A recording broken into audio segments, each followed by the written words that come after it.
सियाराम शरण गुप्त की श्रेष्ठ कहानियों में से एक है कोटर और कुटीर। लेखक अपनी इस कहानी के माध्यम से बताना चाहता है कि केवल मानव मात्र ही नहीं अपितु मूक प्राणी भी अपने कुल गौरव की रक्षा करते हैं। दोपहर का समय था। सूर्य की किरणों से पृथ्वी का शरीर जल रहा था। वृक्षों के पत्ते मानो दम सा साधे खड़े थे। एक वृक्ष की कोटर में बैठा चातक पुत्र प्यास से अति व्याकुल था। वह अपने पिता से बोला, मेरे प्यास के मारे चोंच तक प्राण आ गए हैं। पिता ने पुत्र को धैर्य धारण करने को कहा और समझाते हुए कहा, बेटा, हम केवल बादलों का ही जल ग्रहण करते हैं और किसी का जल ग्रहण नहीं करते। यही हमारे कुल का व्रत है। इस व्रत के कारण अपने गोत्र में ना तो किसी की मृत्यु हुई है और ना कोई दूसरा अनर्थ। यह सुनकर चातक पुत्र ने अपने पिता की बात का विरोध किया और कहा, मैं इस व्रत को तोड़ूंगा। व्रत पालन करते हुए इतने दिन हो गए, पानी का कहीं चिन्ह तक नहीं। बिना जल के मेरे प्राण निकल रहे हैं। यह सुनकर पिता ने कहा, तुम जल कहाँ से ग्रहण करोगे? लड़के ने कहा, जहाँ से और दूसरे ग्रहण करते हैं वहीं से मैं भी करूँगा। पिता ने कहा, क्या उस पोखरी से जल ग्रहण करोगे जहाँ अनेक पशु पक्षी और आदमी जल पीते हैं? चातक पुत्र को पोखरी के उस गंदे जल के स्मरण से फुरहरी आ गई। वह सोचने लगा कि वह पिता को कैसे कहे कि उस गंदी पोखरी का पानी पीऊँगा। चातक द्वारा बहुत समझाने पर भी चातक पुत्र नहीं समझा और अपने पिता की बात बिना सुने ही वह बोल उठा, मैं गंगा का जल ग्रहण करूँगा। पिता ने कहा, गंगा जी तो यहाँ से बहुत दूर है। वहाँ जाने के लिए कम से कम 5 दिन की उड़ान चाहिए। यदि तू मेरी बात नहीं मानता तो जा, परंतु यदि तूने और कहीं से भी एक बूंद ग्रहण की तो हमें मुंह ना दिखाना। चातक पुत्र पिता की आज्ञा लेकर उड़ चला। तीसरे दिन की उड़ान की थकान मिटाने वह बुद्धन के आंगन में लगे नीम के पेड़ पर विश्राम करने के लिए उतरा। बुद्धन एक बहुत गरीब मजदूर था। वह लकवे से पीड़ित था। उसकी उम्र 50 के ऊपर थी। उसकी पत्नी पहले ही मर चुकी थी। उसका 15-16 वर्ष का एकमात्र बेटा गोकुल मजदूरी करके घर का खर्च चलाता था। गोकुल प्रतिदिन काम करके संध्या समय तक घर लौट आता था। उस दिन गोकुल को घर लौटने में कुछ देरी हो गई। बुद्धन गोकुल के घर न लौटने के कारण काफ़ी चिंतित था।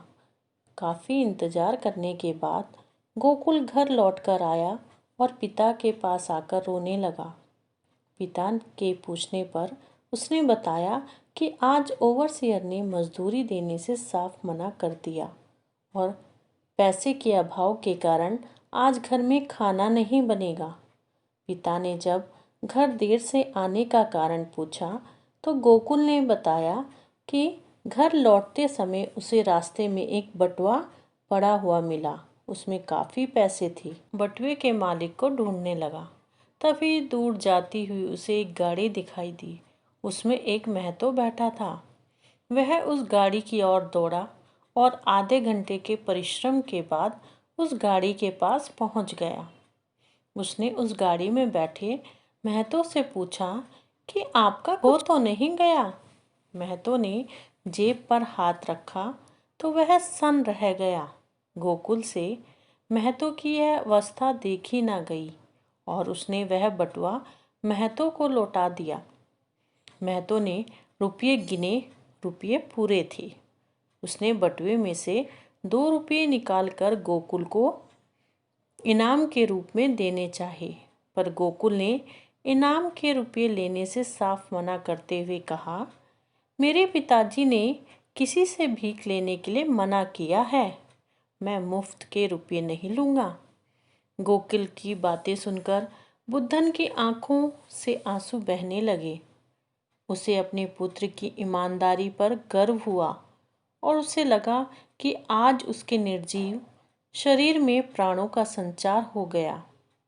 गोकुल ने कहा, आज खाने के लिए कुछ भी नहीं है। महतो से कुछ उधार मांग लेता तो सब ठीक हो जाता। यह सुनकर बुद्धन बोला, अच्छा ही किया बेटा, जो तू महतो से रुपये उधार नहीं लाया। वह उधार मांगना भी एक तरह का मांगना ही होता। दो एक दिन की भूख हमारा कुछ नहीं बिगाड़ सकती। जिस प्रकार चातक अपने प्राण देकर भी मेघ के सिवा किसी दूसरे का जल ग्रहण करने का व्रत नहीं तोड़ता, उसी तरह तू भी ईमानदारी की टेक ना छोड़ना। मुझे मालूम हो गया, यह तू मुझसे भी अच्छी तरह जानता है, फिर भी कहता हूँ, सदा ऐसी ही मति रखना। चाहे कितनी बड़ी विपत्ति पड़े, अपनी नीयत ना डुलाना। नीम के पेड़ पर बैठा चातक पुत्र यह सब सुन रहा था। उसकी आंखों से झरझर आंसू बहने लगे। वह सोचने लगा कि वह कितना अभागा है, जिसने अपने पिता की बात नहीं मानी। प्रातः होते ही वह अपने कोटर की ओर उड़ चला। उसकी उड़ान पहले की अपेक्षा अधिक तेज हो गई थी। फिर भी अपने कोटर तक पहुंचने में 4 दिन की जगह 7 दिन लग गई। इधर दूसरे दिन से ही बादलों ने ऐसी वर्षा की झड़ी लगा दी कि बीच बीच में उसे कई जगह रुकना पड़ा और अपने कोटर में पहुंचते ही उसने अपने पिता से माफ़ी मांगी। इस कहानी से यह शिक्षा मिलती है कि बड़ों की सीख का सदैव सम्मान करना चाहिए तथा कष्ट में भी ईमानदारी और अपने कुल गौरव की रक्षा करनी चाहिए।